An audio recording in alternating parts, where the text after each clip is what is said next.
누가 당내 일부하고 검찰이요? 거의 비슷하게 맞춰져 있더라고요. 에? 이건 너무 아니 뭐 충격적인. 짰다는 거 증거는 없고 아, 그러니까 그렇게 추측이지. 이제 추정하신다는 거죠. 이렇게 연관성이 있어요. 타임이. 나중에 알게 된 사실인데 그때는 추측만 했지만 나중에 거의 확신하게 된 거죠. 와. 그리고 그때 당시에는 내가 그걸 거절했기 때문에 네. 사퇴하면은 봐준다. 네. 사퇴 안 하면은 영장 동의해서 구속시킨다. 시킨다. 그래서 저희는 그럼 구속되면은 내가 옥중에서라도 내가 사퇴하지 말아야지 뭐 이런 계획도 다 짜고. 아니 그거 드러나서 저는 뭐 하시려고 그랬어요? 책임을 물어야죠. 이게 내가 개인적 감정이 있는 게 아니고 당이 살려면 민주당이라고 하는 거를 사적 욕망의 도구로 쓰고 상대 정당 또는 이 아주 폭력적 집단하고 암거래를 하는 이 집단들이 살아남아 있으면 당이 뭐가 되겠어요? 야. 그래서 저는 구속 가능성이 높아지는 걸 감수하고 오. 부결 요청을 해서 가결 동의자를 최소화하고 오. 거기에 대해서는 우리 당원과 국민들이 책임을 물을 거라고 본 거예요. 와. 구구하게 설명하는데 의미도 없고요. 그래요. 그리고 그분들이 이재명이 죄를 지었구나. 그러니까 하지 말아야지. 이런 생각하는 사람들이 아니고 정치적 이해관계 때문에 제거해야지. 이런 데 동의하는 것이기 때문에 설명은 의미가 없어요. 다 정치적 판단이기 때문에. 그렇습니까? 리더라고 하는 거는 자기 중심으로 판단을 하면 대세를 그르치는 경우가 많아요. 이 대회전이 벌어질 때는 다 던져야 되거든요. 네. 이제 조국 교수가 가끔 쓰는 말인데 육참골단이라고 네. 살점을 주고 뼈를 취하는 겁니다. 네. 그래서 정말 핵심적인 걸 남겨놓고 나머지 다 던져버리는 거예요. 목숨을 잃을 뻔했던 게 정말 많은 성찰, 앞으로 살아갈 인생에 대한 깊은 생각 이런 것들 많이 하다 보니까 많이 너그러워졌어요. 내 삶에 대해서도 이제 남은 건 진짜 덤이다. 국회에서 이제 체포동의안 표결을 해야 되지 않겠습니까? 네. 표결을 했는데 굉장히 충격적 결과가 나왔어요. 민주당에서 대거 이탈표가 발생하면서 오. 체포동의안이 통과가 돼버린 거야. 아, 체포해라. 체포해라. 해도 근데 된다. 민주당 의원들도 우와. 우리 이재명 대표 좀 빨리 잡아가세요. 진짜요? 어머. 아이고 우리도 보기 싫습니다. 이겁니다. 이 언어로 표현하자면 네네네. 당 대표인데 네. 야, 이 어느 정도 대인의 풍문인지 한번 그 왜 이렇게 짜증을 내요? 짜증나죠. 그럼 이게 뭐 하는 짓이야? 가만히 계세요. 집안의 어른을 그렇게 예. 막 아, 그랬구나. 지금 이게 좀 대인의 되는 풍모 거예요? 지금 여기서 체크 들어갑니다. 테스트입니다. 네. 그때 인간 이재명 네. 솔직히 어땠습니까? 솔직하게 뭐 예상한 일이었어요. 이걸 예상하셨죠. 네, 왜냐하면 왜냐하면 1차 때도 그랬으니까 1차 때 약간 조짐이 있었죠. 이미 2023년 뭐 그때쯤 이제 정부 어쨌든 대통령 그다음에 여당 쪽은 무슨 수를 써서라도 이재명을 잡아넣는다. 그건 맞습니다. 뭐 그렇게 작전을 짰던 거. 그거는 맞습니다. 어쨌든 뭐 대한민국 한 개 지방 검찰청 규모의 검사 인력을 투입해가지고 저를 다 전방위로 털었잖아요. 그리고 이제 저를 구속영장을 한번 청구를 했는데 어쨌든 그건 국회에서 방어가 막혔죠. 됐죠. 뭐 내용도 터무니없는 거기도 하고. 네. 그 내용의 핵심이 그거잖아요. 허가 내주면서 왜 돈을 그밖에 못 벌었냐. 아니 자치단체장이 개발 허가 내주면서 돈 벌어야 된다 법이 어디 있어요. 안 버는 게 정상이지. 네. 왜 그밖에 못 벌었냐. 배임죄다. 뭐 이런 걸로 한 거라서 되도 않는 것이긴 하지만 하여튼 그게 부결이 되는 과정에서 놀라운 일이 벌어진 거죠. 그렇습니다. 상당수가 와. 찬성을 했다는 거예요. 와, 이거는 진짜 인간적으로 충격 많이 네. 받았을 것 같아요. 인간적으로. 그때 1차 때 약간 제가 충격이었어요. 아, 그때 충격 1차 받았죠. 때. 와, 그 왜냐하면 찬성한 사람이 최소 20 몇 명 정도 되는 것 같고 와, 이 충격. 그다음에 기권. 그렇죠. 기권은 반대가 아니고 기권 내가 언제든지 바꿀 수 있다. 이렇게 한 게 한 열 몇 명 정도. 1차 때. 대충 한 40명 가까이. 숫자가 이제 보이잖아요. 계산해 보면. 야, 저렇게까지 심하게? 와. 이제 그런 생각이 들었는데 그때 안 되니까 바로 이제 2차 다시 시작을 한 거잖아요. 또 뭐 쳤죠. 다른 거. 네, 다른 걸로. 이것저것 찾아가지고 세 건을 했는데 그거를 이제 그쪽 타이밍을 본 거고 다시 구속하기 위해서 아, 검찰이요? 검찰이. 네. 그런데 저는 뭐 어차피 수사에 뭐 계속 하는 거니까. 네. 그런데 저는 이게 언제 할까? 그거야 뭐 지들 편한 대로 아무 때나 제일 유리한 시점을 골라 할 텐데 뭐 언젠간 할 줄 알았던 거죠. 그런데 딱 그때 표결을 했는데 가결 되겠다. 와. 왜냐하면 그 전에 제가 들은 얘기가 있거든요. 아. 근데 그 검찰이 수사하는 과정에서 벌인 일, 그 타임 스케줄에 따라서 한 일, 이런 것들하고 당내에서 이렇게 저렇게 움직이면서 나한테 비공식적으로 요구한 거, 협상으로 제시한 거 이런 걸 맞춰 보니까 이미 다 짜고 한 짓이거든요. 누가 짜요? 당내 일부하고 검찰이요? 거의 비슷하게 맞춰져 있더라고요. 에? 이건 너무 아니 뭐 충격적인. 짰다는 그 증거는 없고 아, 그러니까 그렇게 추측이지. 이제 추정하신다는 거죠. 이렇게 연관성이 있어요. 타임이. 아니 민주당이 예를 들면 6월 달에 누군가를 만났는데 그분이 저한테 사법 처리될 거니까 당대표를 그만둬라. 그만두지 않으면 뭐 일이 생길 것 같으니까 본인을 위해서나 당을 위해서나 사퇴를 해라. 민주당 의원이요? 민주당에서 뭐 유력한 분이 유력한 분이. 그렇게 얘기를 해서 너무 충격. 근데 시점도 정해줬단 말이에요. 언제까지 와 이렇게. 시한을 주고. 네. 와, 야 근데 이거는 그게 나중에 보니까 영장 청구 시점하고 딱 거의 맞아 떨어져요. 소름. 이거 뭐야? 이게 다 이렇게 나중에 알게 된 사실인데 그때는 추측만 했지만 나중에 거의 확신하게 된 거죠. 와. 그리고 그때 당시에는 내가 그걸 거절했기 때문에 네. 사퇴하면은 봐준다. 네. 사퇴 안 하면은 저 영장 동의해서 구속시킨다. 시킨다. 그래서 저희는 그럼 구속되면은 내가 옥중에서라도 내가 사퇴하지 말아야지 뭐 이런 계획도 다 짜고. 와 대단하시다 진짜. 파워 그죠? J 스타일. 아니 그러니까 진짜 대단하셔. 그거를 이제 왜냐하면 A안 B안 네. 만약의 경우에 안 다 해놓고 그 우리 최고 지도부들하고 다 의논해서 네. 비상사태가 벌어질 가능성이 높으니 그때는 이렇게 하자 뭐 이런 거 다 해놓고 했는데 가결된 거죠. 예상한 대로. 다만 제가 그때 그 사실은 이런 건 약간 정무적인 것들이 있는데 반대할 거냐 찬성할 거냐 그러면 가결을 해달라 이렇게 공개적으로 요구를 해서 그럼 부담 없이 가결을 해서 넘어오면 법원에서 영장이 기각될 가능성이 좀 높아지죠. 왜냐하면 국회가 내가 요구해서 가결한 거니까. 그런데 반대로 내가 부결해 주세요 했는데 네. 가결이 돼버리면 영장 발부 가능성이 훨씬 높아져요. 네네. 그렇겠다. 무슨 말씀인지 네. 알겠습니다. 그래도 저는 부결해 주세요라고 하고 가결이 될 것으로 저는 각오를 했어요. 근데 왜 그렇게 했느냐? 그건 뭐예요? 그러면 이 가결한 규모가 드러나잖아요. 누가 가결을 했는지가 드러난다고요. 네. 그런데 만약에 가결해 주세요에서 전원이 동의를 해버리면 가결한 사람이 드러나질 않잖아요. 전략가시는. 아니 그거 드러나서 저는- 뭐 하시려고 그랬어요? 책임을 물어야죠.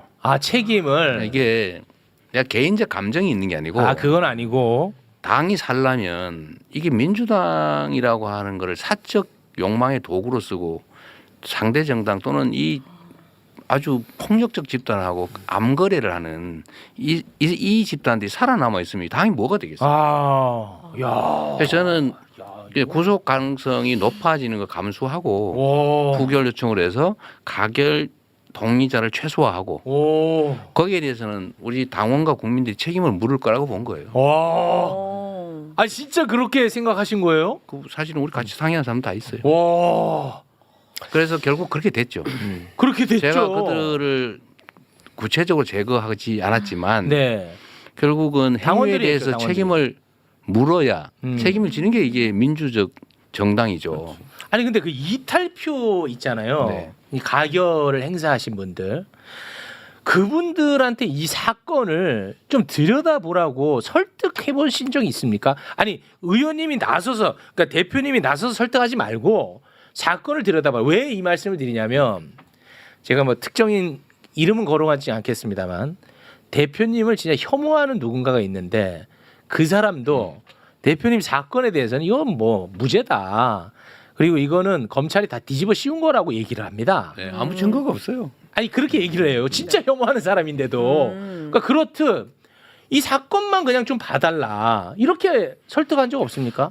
뭐 크게 안 했어요. 왜냐하면 제가 이 구구하게 그걸 설명을 하면 구차하고 그건 법원에서 어차피 결판이 날 거고 저는 이 나라 사법제도를 어느 정도 믿는 사람이기 때문에 구구하게 설명하는 데 의미도 없고요. 그래요. 그리고 그분들이 예를 들면 이재명이 죄를 지었구나. 그러니까 하지 말아야지. 이런 생각하는 사람들이 아니고 아. 정치적 이해관계 맞아요. 때문에 제거해야지. 아. 이런 데 동의하는 것이기 때문에 아. 설명은 의미가 없어요. 의미가 없어요. 네, 이게 다 정치적 판단이기 때문에. 아, 그렇습니까?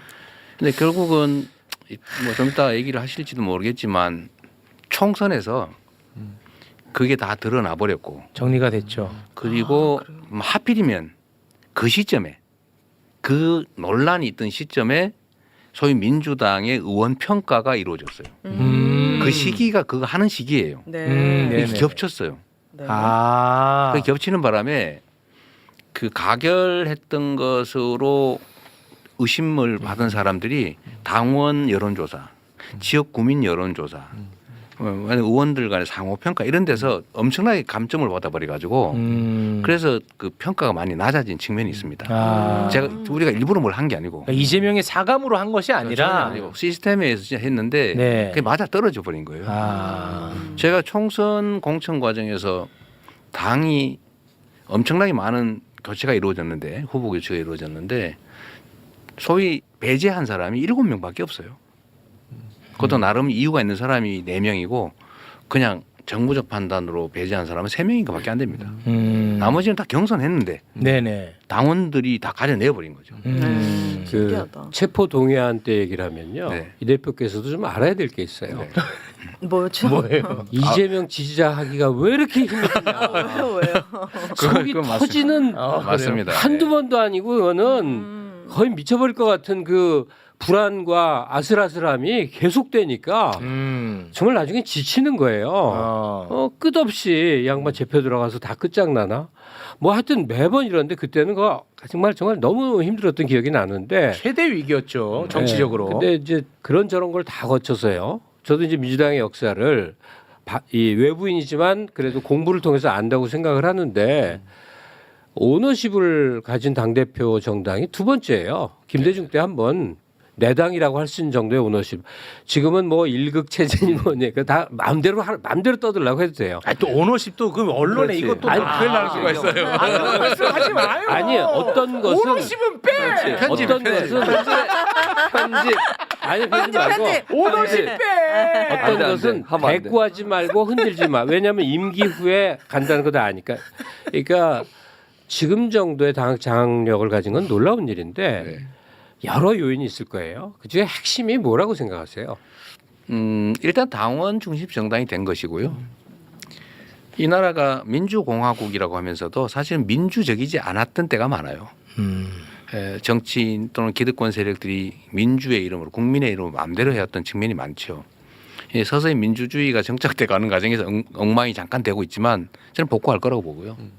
당도 마찬가지입니다. 당도 당원 중심 정당, 당원 주권 뭐 얘기를 하면서 실제로는 당원이 배제됐거든요. 네. 근데 제가 어쨌든 한 2, 3년 이렇게 가까이 있으면서 당원 중심 정당으로 계속 끊임없이 보폭으로 옮겼고 당원들도 내가 이 땅의 진짜 주인으로 취급받는 것을 넘어서서 당원이 주인 돼야지, 주인으로 돼야지, 주인 자리 찾아야지 이런 의지가 엄청 강해진 거예요. 그래서 그런 것들 때문에 당이 당원 중심으로 가라앉은 겁니다. 이게 이제 전체적으로 민주당이 그 정당으로서의 역할, 즉 국민들 또는 당원들의 힘에 의해서 움직여지는 정당의 모습을 갖추게 된 거죠, 결국은. 네. 아까 그 체포 동의안 사태 때 얘기를 좀만 더 드리면 네. 일단 이제 여러 가지 복합적인 생각을 할 수밖에 없는데 이 리더라고 하는 거는 자기 중심으로 판단을 하면 대세를 그르치는 경우가 많아요. 이 대회전이 벌어질 때는 다 던져야 되거든요. 네. 그 이제 조국 교수가 가끔 쓰는 말인데 육참골단이라고 네. 살점을 주고 뼈를 취하는 겁니다. 네. 그래서 정말 핵심적인 거를 남겨놓고 나머지를 다 던져버리는 거예요. 제가 이제 구속될 가능성이 높아진다고 하잖아요. 이론적으로 그렇거든요. 네. 그런데 이제 최종적으로 사법부의 판단이 일단 남아 있고 저는 이 증거가 없다 이게. 아니 제가 얼굴도 모르는 사람한테 100억 주라 그래서 그 사람이 덜렁 그 돈 욕심 많은 분이 100억을 아무 이익도 없이 줬을 리가 없잖아요. 북한에다가요. 네. 네. 어쨌든 그게 핵심인데 아무런 증거도 없고 형식적 증거도 없으니까. 그래서 이거는 가능성은 여전히 남아 있지만 높긴 하지만 남아 있고 대신에 이걸 덮어버리고 하면 영영 죽는다. 잠깐 내가 편할지는 몰라도 아. 이걸 덮어서 타협해서 그들이 다 그 안에 숨어서 민주당의 여전한 권력을 상당 부분을 갖고 있으면 네. 총선은 어떻게 할 거며 네. 그 다음에 저 윤석열 저 정권을 상대로 어떻게 대오를 유지해서 싸울 수 있겠냐. 아. 불가능하잖아요. 네. 그래서 어쨌든 이걸 정리를 안 하면 결국 죽는다.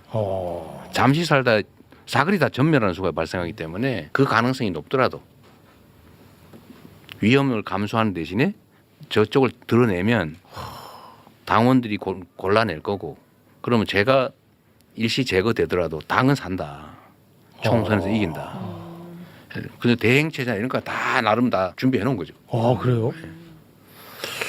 결국은 그런데 제가 생각했던 것보다 더 좀 큰 사람 같네요. 뭐야 이제 세 명이서. 요거는 진짜 내가 상상하지 못했던 이야기예요. 그러네요. 역사책 보면 리더가 몇 명 이렇게 아니, 안 나오잖아. 요건 좀 이럴 때 의외인데. 그럴 때 그럴 결정을 한 사람들이 네. 주인공이 원래 되는 거지. 야, 근데 그때 구속될 것을 염두에 두고도 그런 판단을 했다는 것은 진짜 각오하고 한 거죠. 대단하시네요. 근데 뭐 어찌됐든 결과적으로 법원에 의해서 또 제동이 걸렸죠.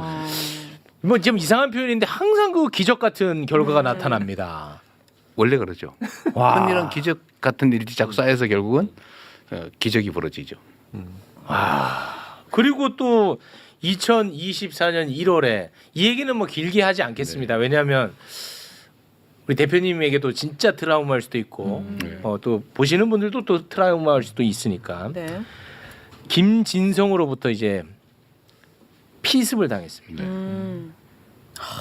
근데 김진성은 이제 대법에서 이제 15년 선고 받았고, 근데 저는 그 자체도 굉장히 상처를 많이 받고 충격적이었겠습니다만, 저는 지금도 이건 정말 대한민국 언론이 너무 잔인하다고 생각했던 게 사람이 진짜 죽을 뻔한 겁니다. 이거는 네. 진짜 죽을 뻔한 거야. 그런데 대한민국 언론은 특혜 시비로 다 뒤덮었어. 이재명의 뭐 헬기 이송 특혜 시비.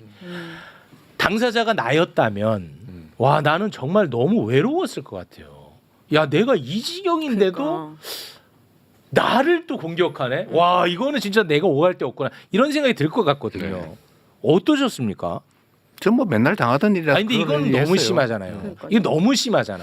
아니요, 뭐 저는 별로 그렇게 생각 안 했어요. 그렇습니까? 그 전에도 뭐 수없이 반복됐던 일이어서 또 그러네.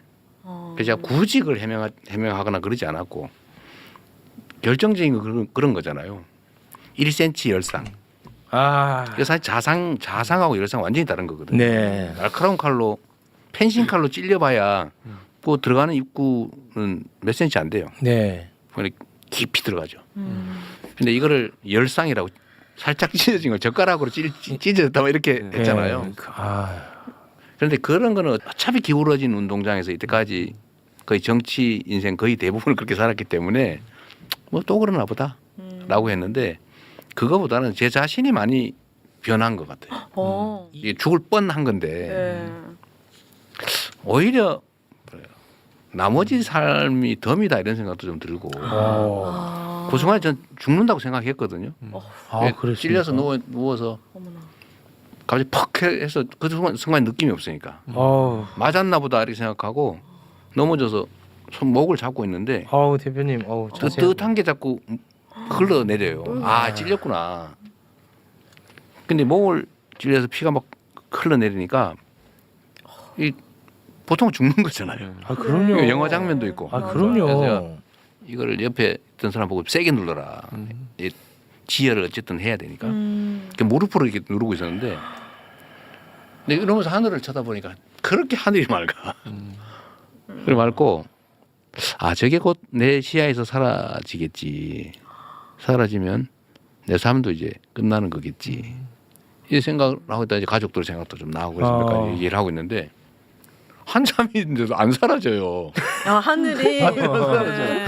이거 살 수 있는 거 아니야? 그러면 그 생각이 또 들면서 이렇게 그래서 그 순간이 그 짧은 시간이긴 하지만 한 뭐 1, 20분 정도 아, 죽는구나. 근데 그 순간 정말 온갖 생각이 다 이제 드는데 그 후에 병원에 있으면서 든 생각들이 인생을 많이 반추하게 됐죠. 목숨을 잃을 뻔했던 게 정말 많은 성찰 또는 뭐 앞으로 살아갈 인생에 대한 뭐 깊은 생각 뭐 이런 것들 많이 하다 보니까 많이 너그러워졌어요. 내 삶에 대해서도. 이제 남은 건 진짜 덤이다. 와. 그리고요 너무 법륜 스님 아니 뭡니까 이거 지금 칼테러 사건은 아하 이거 참 사실은 이재명 정치 역정 전체에서 매우 중요한 네. 사건인데 잘 거론이 안 되고 있는 게 네. 하나 있어요. 어.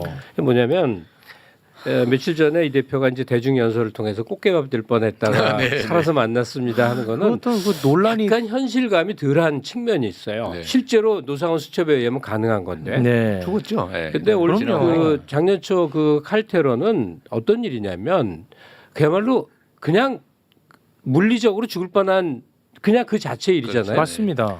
그럼 정상적인 정부요. 제1당의 압도적 다수를 가진 당수의 생사가 오간 일이라면 한 150명, 200명 규모의 특별수사본부를 차려서 요란하게 해줘야 이재명을 따른다는 사람들의 마음을 위무할 수 있었을 거예요. 그 당 국가에 저 정부에도 좋고 대통령한테도 좋고. 근데 정말 말도 안 되게 무시해 버렸죠. 맞습니다. 그 결과가 뭘까? 이재명을 열심히 지지했던 사람들에게는 생사를 같이 넘나든 동지애가 생긴 거예요. 분노, 울분 뭐 옛날 얘기해서 또 한 번 얘기해서 미안한데 내가 김대중이가 대통령만 될 수 있으면 내 사업이 다 망해도 좋고 내 인생이 망가져도 좋아 이런 사람이 엄청 많았어요. 그때는 지역적 배경에 의한 울분 이런 것도 작용을 했겠지. 그리고 세월이 지났는데 칼 맞은 이재명에 대한 저 대접을 보면서 내가 받는 모욕감, 분노 이런 걸로 설명할 길 없는 이 동지의식으로 뭉쳐진 사람들이 엄청나게 많아진 거예요. 그때 제가 살았던 이유는 참 여러 가지가 있는데 이분이 칼을 외국에서 수입을 해가지고 네. 그걸 잘 찌르겠다고 알았잖아요. 네. 연습도 하고. 연습을 연습도 또 하고. 이렇게 아. 해놓고 목을 찌르는 연습을 목 높이에다 놓고 실제로 1년 내내 연습을 한 거예요. 너무 끔찍해. 찌러서 찌르는 연습을 그 연습한 목공이 흔적이 있잖아요. 나왔죠. 네. 그런데 이게 참 우연히 정확하게 위치는 잡았어요. 이 동맥과 정맥 사이를 찔렀거든요. 찔렀는데 또 여기 카라 여기 네. 플라스틱이 있습니다. 네네. 네. 맞아요. 여기에 걸렸는데 이 사람이 칼을 안 갈고 보통 날카로운 칼로 찔렀으면 제가 죽었어요. 이게 매우 물리적인 건데 칼을 가는 바람에 칼이 약간 둥그러졌습니다. 아. 이렇게 날카롭지 않고 이렇게 된 거예요. 아. 양날이 이렇게 약간 둥글게. 이러면 잘 안 들어가요. 어. 그 원래 군용 단검은 정확하게 일직선으로 되어 있습니다. 그래야 잘 들어가. 이 사람이 잘 주의했다고 잘 가는 게 실패의 원인이에요. 그리고 여기 정확하게 카라에 찔렸고 이거 하늘의 덕에 산 거죠.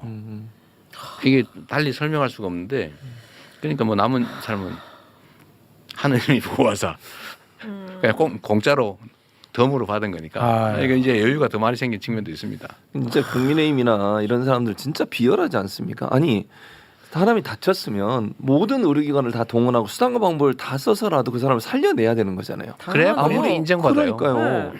그런데 헬기를 타고 갔냐 안 타고 갔니 네. 왜 부산대 서울대로 옮겼니 이따위 소리를 하는 사람들이 인간이냐고요. 네. 저는 인간이길 포기한 사람들이라는 생각밖에 안 들어요. 단기적으로는 그분들의 그 전략이 성공했는데 장기적으로 거시적으로 보면 결국 손실입니다. 네. 이 사람이라고 하는 게 그러니까 개인이 아니고요. 집단 지성이라고 하는 게 있거든요. 깊이 숙고해 보면 판단을 합니다. 아니 저 대표님 이런 얘기할 때는 같이 좀 짜증 좀 내주시고 하셔야지. 아니 무슨 뭐 이 법륜 스님도 아니고 아니 그 점잖은 말씀만 하시니까. 원래 이러셨나? 아 원래는 야 아니야. 원래는 발끈했죠. 사이다 아니냐 사이다. 아, 그러셨어요? 난리 났었어. 발끈하죠. 난리 났었다고. 어쩔 수 없어. 어쩔 수 없어요. 나이도 나이예요 아니면 자리예요. 지금 위치가 둘 다. 그래서는 안 되지 어떻게 그래? 아, 둘 다. 그 사이다 맛이 없어. 아, 그래요?